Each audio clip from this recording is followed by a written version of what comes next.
Hey Denny, how you doing, man? What's the twin planet of Raxacoricofallapatorius? Glum.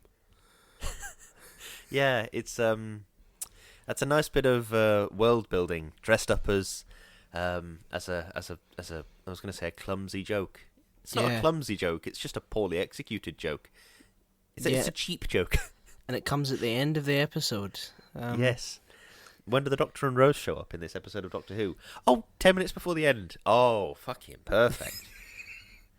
yes. Oh, but we need to find out a bit more about this monster. So let's have him say his planet's name once, rather Oh, than he just stops time and he's gonna kill this guy, but then the Doctor shows up and he starts speaking about his planet and all that, and allows Rose the freedom to go. Is it just me? Is it a bit Slovene? He Yeah, just the thing lets is, that though, happen. it's like, it's sort of racist, that. Like, Yeah, because Slovene isn't a race. no, it's a family, yeah. Yeah, it's like a bit Slovene looking, ain't he? And It's a then bit of a weird one. in latter seasons, Rose joins UKIP. Um, Yeah. Oh, Christ. but yeah, If you haven't guessed from that stunning description of UKIP, we're talking about what are we talking about today, Dan? we are talking about Doctor Who, season 2, episode 11, but episode 10 to the noobs. And this episode is called Love and Monsters, which is it's a title, isn't it? I mean, I get what they're going for. I think they took the adage, shoot for the moon, even if you'll miss, you'll land among the stars. I think they maybe took that a bit too much to heart and Yeah. forgot to actually try hard, which is quite a strange one. Okay, we've got an opening statement. Whoa, whoa, whoa. Oh no, we need to do credits, don't we? Yeah, it was written by Russell T. Davis. Jesus Christ. And directed by Dan Zeff, and it is starring Mark Warren, David Tennant, Billy Piper, Camille Kaduri, and Peter Kay, and a few other people. Indeed it was, yeah. Okay, now do you have an opening statement? I do. A experimental episode that could maybe be seen as a meditation on how regular people react to meeting a being like the Doctor, but it's just so shit. Yes. What a fucking mess. That's my opening statement. The thing that does frustrate me about this episode is I sort of quite enjoyed it up until Peter Kay turned up. When they're sort of laying the sort of groundwork for a sort of boots on the ground, urban sort of sci-fi horror story type thing, I was like, oh, that's good. That's something I can enjoy. That's the kind of thing I'd really like. And then Peter Kay turns up, and it just gets a bit more ridiculous by every passing second. It's like, oh well, it just feels like a lot of the decisions were a bit lacking in a funny way. Plus, right, we're gonna jump straight to the sort of the meat of my hatred for this episode. Right. At the end, Elton just goes, "Oh yeah, by the way, I fuck this paving slab. That's Yeah. the nature of my sorry, what? Number one, what? Number two, what? It's just It's so it's just strange. It's so fucking weird that It really is. That had to be put in. Do you know what I mean? we had to know that. I mean, I was wondering it, and I was thinking it, and you fucking said it. The thing is, I get that, but like I hadn't seen this episode since it first aired in 2006. I think I watched it when I was 6, and then I thought, well, that was a bit weird. And then I hadn't watched it again since. Even when I rewatched Doctor Who about a year ago now, I deliberately skipped out on this episode because I know it's sort of one that's generally considered to be the worst of the entire seasons. Yeah. And now I rewatched it, and so in that the first act, I was like, oh god, is this actually an okay episode? And everybody just hates it because it's not quite the same as the others. And then, like that, the Peter Kay turned up, and I was like, oh, okay, no, it is kind of a crap episode. The thing is, it's weird because Peter Kay, I like his stand-up. It's good, and there's lots of interesting things going on like the screen and in the actors' performances, but Yeah. none of them quite stick. It's quite strange. No, I mean, I don't know what they were thinking with Peter Kay. I love Peter Kay. Like you're saying about his stand-up, I think he's a very funny individual, and he's very talented. But why he was in this episode was just fucking baffling to me. Like, what we need a new villain. Who are we gonna get? That comedian from Bolton. It's like, what? No. Yeah. I've a few sort of weird questions. He Okay. made a rudimentary pulley system for his boot before seeing the Sycorax ship. If I remember correctly, that ship entered the atmosphere pretty, but he was too busy with his fucking weird fucking Willy Wonka. His Rube Goldberg machine to get his shoes up. Exactly. I mean, the thing about pulley systems is that the pulley has to be above both you and the thing that you're trying to move. Yeah. So, did he have pulleys already screwed into the ceiling, and he just repurposed the ropes? How did that work? I mean, that's fine, but like, just think about it. Russell T Davies sat down and wrote that. Like, what was he trying to do? What was he? A bit of comedy here. I had a rudimentary pulley system for my boot before I even saw the fucking spaceship. I don't know. I do like the format of like it sort of being like half a video diary and half like a reality. I agree. I thought I'm that a big was fan quite of nice. yeah, I really agree. I'm a big fan of like books that are written as like letters or diary entries. Like obviously Dracula is the standout example. But then lots of other ones too. Like there's I can't remember whether it's a prologue or an epilogue or a secret half sequel or whatever it is to Salem's Lot, the big book called Jerusalem's Lot. And it's like set in colonial times. And it's like it takes place as letters that the protagonist is writing to his friend back in England. And he's saying like, oh, there's a bloody spooky wood over there. Ah, bloody hell. And so I am a big fan of that sort of, what's the word?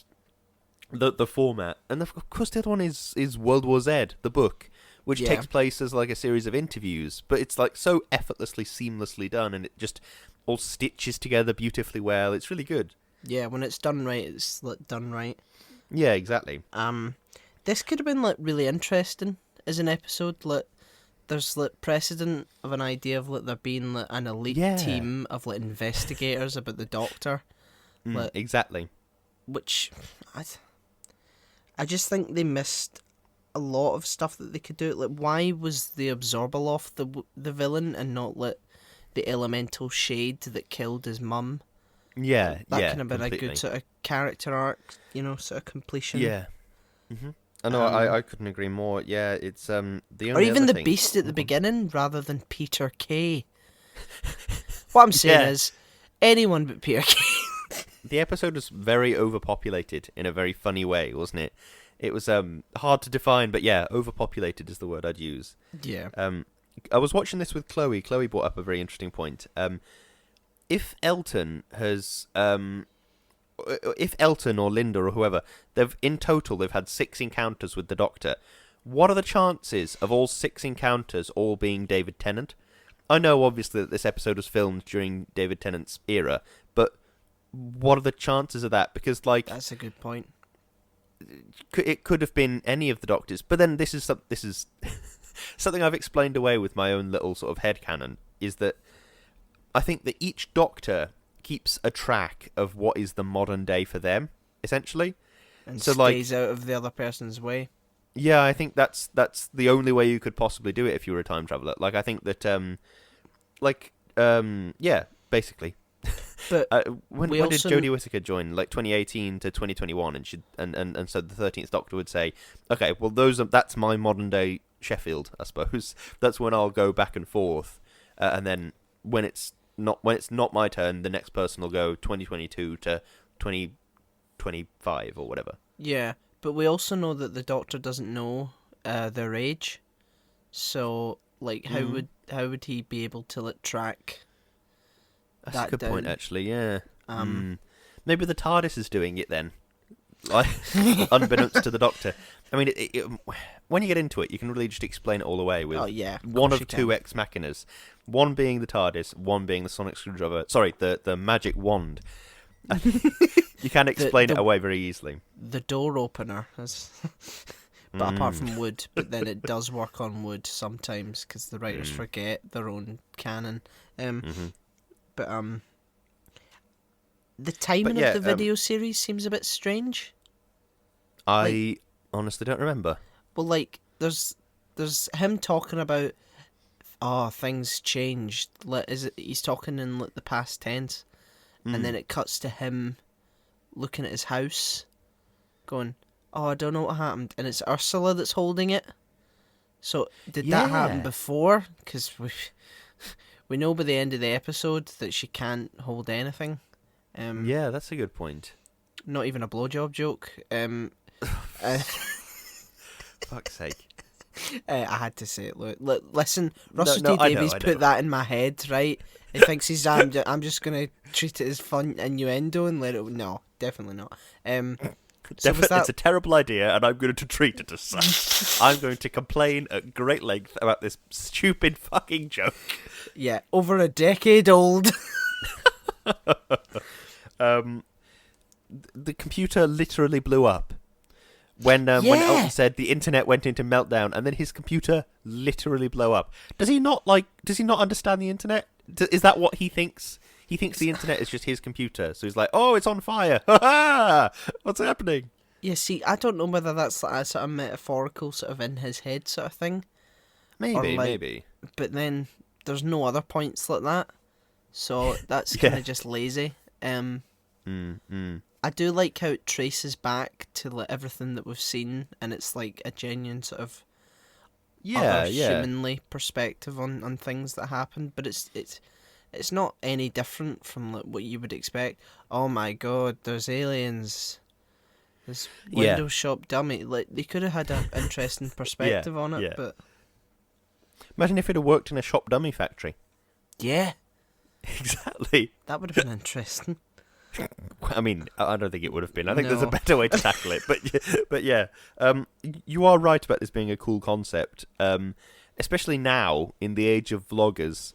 I think it's the kind of thing that could work really well if you had like. It could have worked really well as an interesting, cool concept, and it could have even been a spin-off series. But I just think they just bugged it up at every potential step. It was just really quite strange. I just don't know how they did it, because there's lots of good stuff going on, like even smaller things, like how when the Absorbaloff is pretending to be like an upstanding member of high society, he's got like a southern accent, and then when he's trying to be sort of, well, when he's not trying to be anything, he has a northern accent, and it's like, okay, well, it's just something else to differentiate the Absorbaloff and Peter Kay in a suit. Do you know what I mean? It's like it's something small, but it's something, and there's lots of little things like that in the episode. And I find myself looking at the episode incapable of seeing where they all fell apart. Do you know what I mean? Yeah. I think on paper, the story is pretty interesting.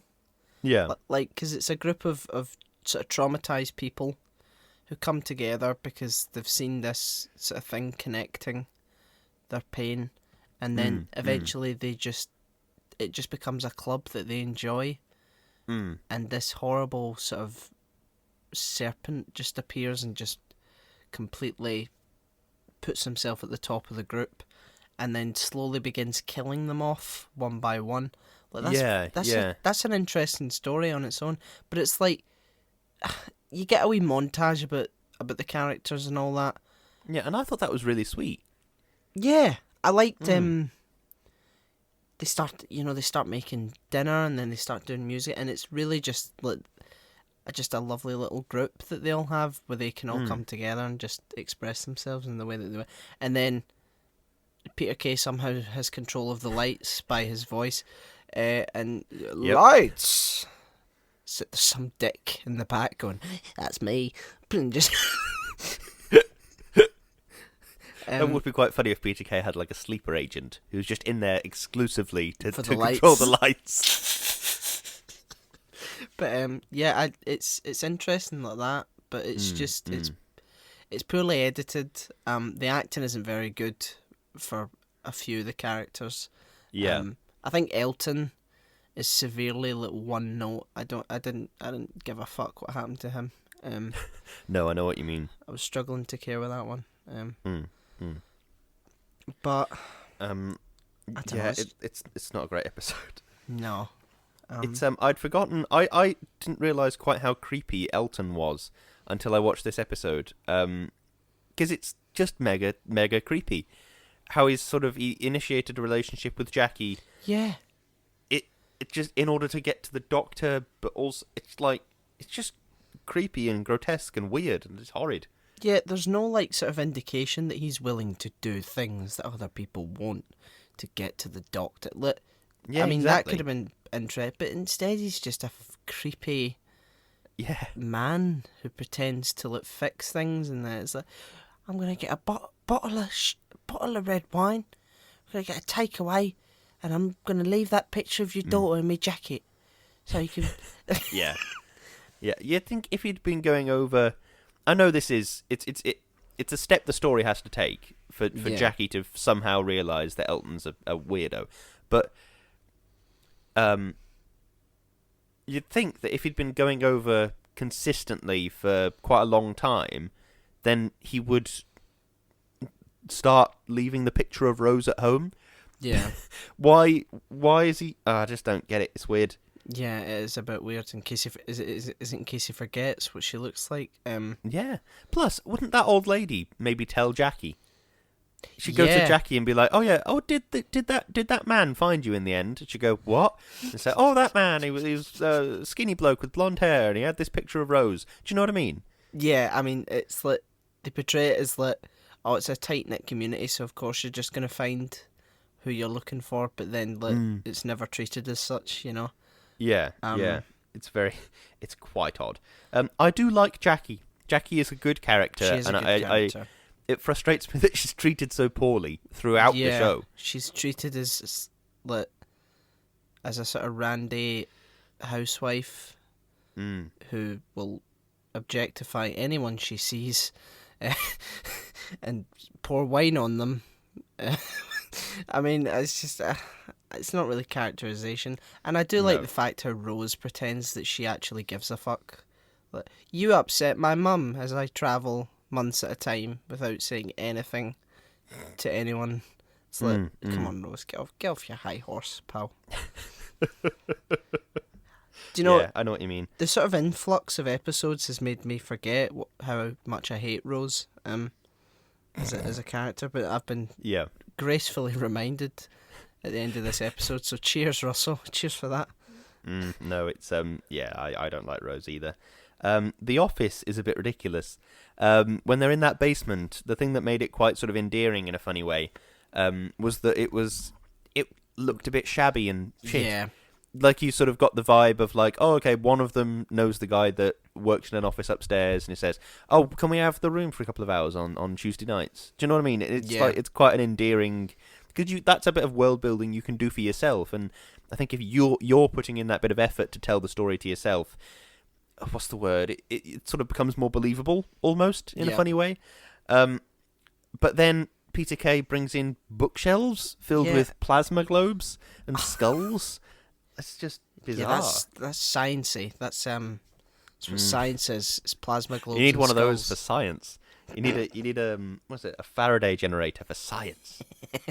Yeah, it's just he's got his own desk sitting at the so he's probably made them like hump all them in as well, which makes it even worse. Yeah, or I don't know if it's worse if he has made the members of Linda bring them all in and said, okay, put mine at the front pointing towards you and put yours all in rows back here, and they've gone, yeah, all right, that's fine.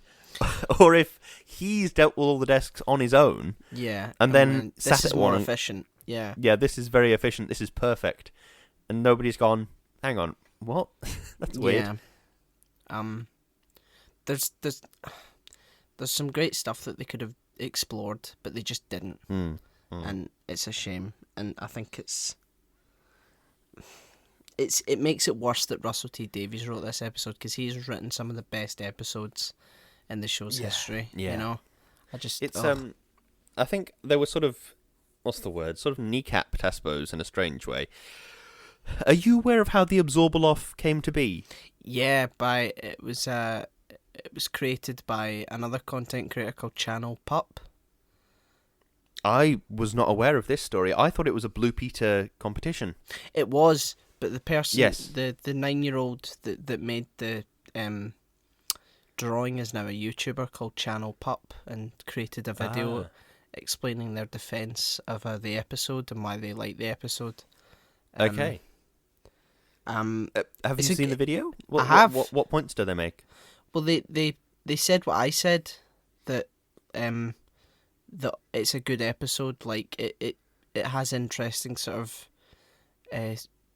of plot on its own. Yeah, yeah. They don't then go to say that the execution wasn't very good, because I mean, if you've made a monster for a Doctor Who episode, you're going to defend the episode, aren't you? Do you know what I mean? The episode that I'm in later seasons is pretty mediocre, but I'm going to say it's brilliant, no matter who. It's the best episode ever. But he did say an interesting thing, that he thought that a better title for the episode would have been The Forever Man. Which that would be quite a good title, yeah. Yeah, I think that's much better than Love and Monsters, but because that sort of implies like why the Absorbaloff absorbs, because that's never actually stated. It's something that I've got a note written down here. There's the only reason I wrote this is because there's an episode of Star Trek Next Generation called The Game, where they I can't remember now. I think Riker goes to Risa, which is this like holiday destination planet type thing. And he gets this pair of glasses, which enables him to play this game. And it's like a really simple game, like put the ball in the hoop, basically. Yeah. But the glasses are like linked to your brain in such a way that it triggers a rush of endorphins. So you put the ball in the hoop. It's a really strange episode, but like you can sort of tell it's a very laboured metaphor for addiction, because by the end everybody's sort of holding Wesley Crusher down and like trying to force these glasses onto his face and saying, "Play the game, Wesley, play the game." So it's quite odd. And now I'm watching this episode thinking, is this a very laboured metaphor for addiction? Could it be that perhaps the characters in Linda, like, they were having a great time together, they were really good friends, and then a destructive influence came in, one touch, and it's got them forever.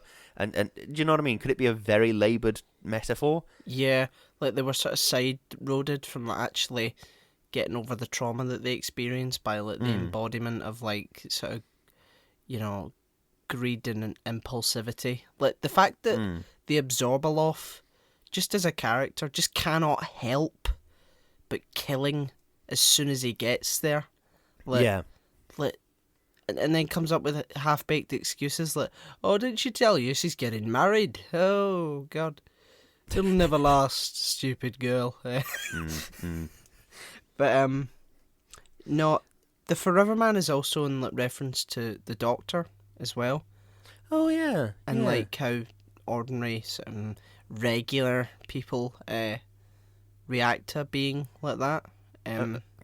Sorry, I don't get the ordinary regular thing you did then. What?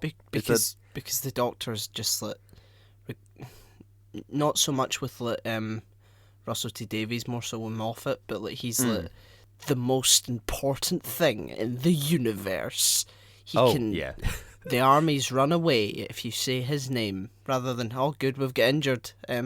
The Doctor's here. Thank fuck, my leg is killing me. No, the Doctor. I know my leg is fucking killing me. Gonna get a fucking bandage or something. Jesus Christ. Fucking tell him to bring some bandages. I'm bleeding out. Yeah, but no, I think if you should go watch the video, because he makes an interesting case. And he also says, regardless of what you think of the episode, what you shouldn't be doing in 2005, 6. 2006? Oh, I don't know, but yeah. What you shouldn't be doing if you don't like a particular sort of episode. You shouldn't be harassing a 9-year-old child for winning a Yes. competition. Yeah. You Yeah, know. obviously not. No, it is not at all the 9-year-old child's fault. No. It's I remember watching the episode of Blue Peter when it was on TV, because like I was a 6-year-old child that loved Doctor Who. Mm-hmm. So I was like, oh, I wonder what monster I'd design.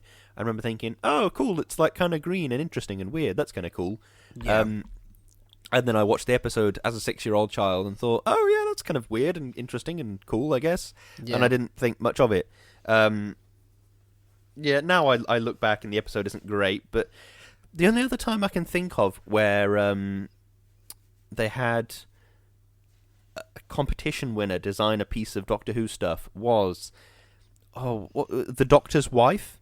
When they built that TARDIS out of scrap in the sort of scrapyard, that console design was based around a drawing, I think, from a child that won a competition. Oh, really? This is very poorly half remembered, so take this with a fistful of salt. But Yep. yeah, I believe so. I think the child drew the sort of console and pointed out like, oh, this bit's actually just a shower head, and this bit's this, and this bit's this. It's a bit shabby, it's a bit cobbled together last minute sort of thing. And then I think they saw that and came up with the idea for the episode and sort of went from there, which I think kind of works. But this feels like Russell T Davies had a half-written episode, and then they told him, oh, you've got Peter Kay. you've got the absorbal off that you've got to try and work into this episode, and he went, oh fuck, I had to try and put that together. Do you know what I mean? Yeah, that's an interesting sort of way of looking at it. But yeah, well, thank you, Channel Pup, for your contribution Thank you. to the series. You know, we wouldn't be making this video without you. So cheers. Indeed, right you are. I think I'm nearly out of notes. The only last one I have is the tunnel that Elton comes out of when he's clutching a pizza in, let's be honest, the strangest way I've ever seen a human being hold a pizza. Yeah. Is that's the exact tunnel that Martha and the Doctor and Jack come out of. So it is. Later that's on, right. when Martha's on the phone to John Sim. How weird's that? That is, I mean, London is a big city. You think there's more than one tunnel? is that London they're filming in? Oh no, of course, because they filmed in Cardiff, didn't they? Yeah. Oh, maybe it's in Cardiff then, yeah. Maybe so. But yeah, do you have a closing statement? I do have a closing statement. An episode that does a lot of good things, but somehow doesn't quite glue them all together very well, and the result is sort of a poorly glued together mess. It could have been something great, and it wasn't, and that's a shame. Definitely. I don't like this episode for the reasons I've said, but you know, they can't all be gems, so Yeah, let's just keep experimenting and see what happens. you're right. It's when you look at like it's less so seen with UK television and more seen with US television, just because of the way it's produced. But like even with things like Next Generation, they're making 23 episodes a season for 8 years. Not all of them are going to be gems. Do you know what I mean? No, definitely not. But there you go. That was indeed. Love and Monsters, Doctor Who. Should It we do a was. cheeky bit of shilling? Oh, aye, let's do a cheeky bit of shilling. Okay, here we go. We have link trees, and Lewis's link tree is linktr.ee/Lewis_Brindley. My link tree is linktr.ee/O'Hiram, and the podcast is linktr.ee/Shouting into the Void. Whew, done it. Nice one. Very impressed. Yes. We also have a PayPal donate button, so anything you can spare, anything at all, would be greatly appreciated. We also have Patreon, and we would want to take the time to thank our wonderful, wonderful patrons who keep the lights on here at Void Towers. Chloe. Thank you. Darius. Thank you. Sophie. Thank you. Peter. Thank you. Aditya. Thank you. Richard. Thank you. Natalie. Thank you. And Doogie. Thank you, one and all. You make the episode possible. You keep the lights on at Void Towers, as we are. Somehow we've become very fond of saying that, and it's, a bit weird.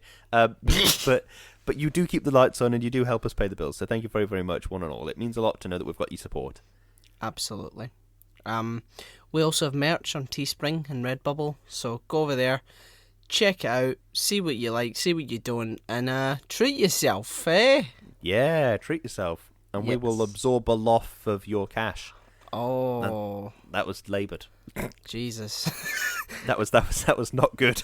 Yes. But we have 2 fantastic ads to run, and it is my turn. That's my turn to edit this week. So here is the first. Sorry, the way you said that, it was But Mum said it was my turn with the adverts. It was my turn with the shilling this week, Lewis. But you will hear the first one now. Do you know what my favourite part of recording the podcast is, Danny? Is it talking to me about movies and stuff? No, definitely not. My favourite part is making and drinking a beautiful cup of coffee to keep me focused and centred while we record. I really like using coffee from my favourite roastery, Cafe Hormozy.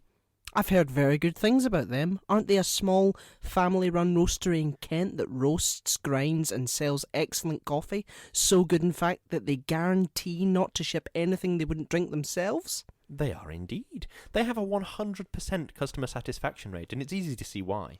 I'm currently drinking a mug of their house blend, and it's delicious, it's rich, it's nutty, and it's earthy, just how you'd want it to be. That sounds good. I'll have to go to hormozy.co.uk, that's Hormozy, and pick up a bag with 5% off using our Shouting Into the Void discount code, SITV5.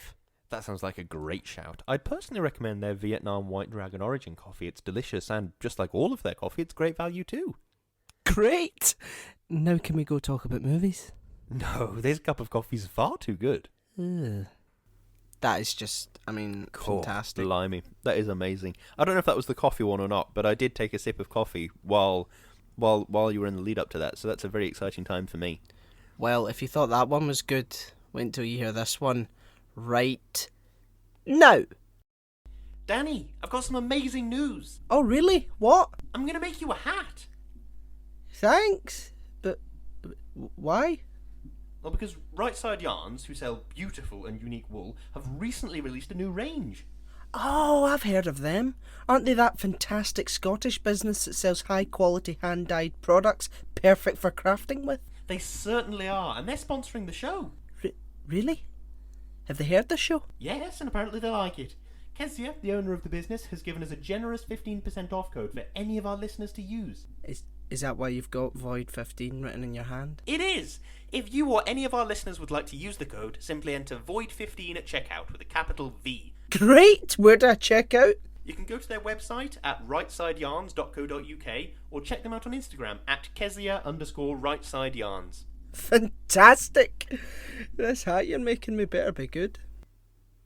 It just keeps getting better. It just keeps getting better. You're right. Roller coaster that only goes up. That's the metaphor that comes to mind. True.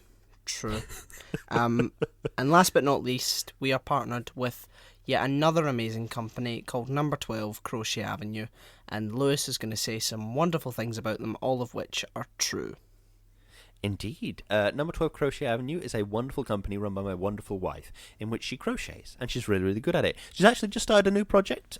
She's crocheting using some of the yarn from our wonderful sponsor, actually, Right Side Yarns. I didn't actually even plan this. How fortuitous is that? That is pretty cool.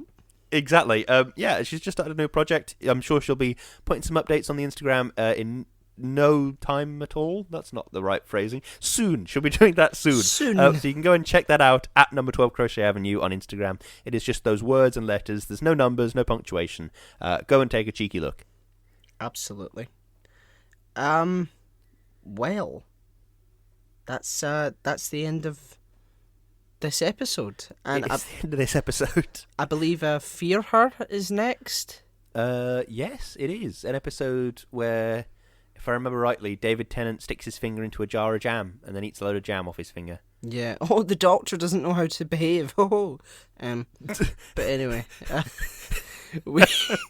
we shall hear you, see you, smell you, says like chicken, and absorb you next week. Indeed we will. Thank you very much for listening. Goodbye. Goodbye.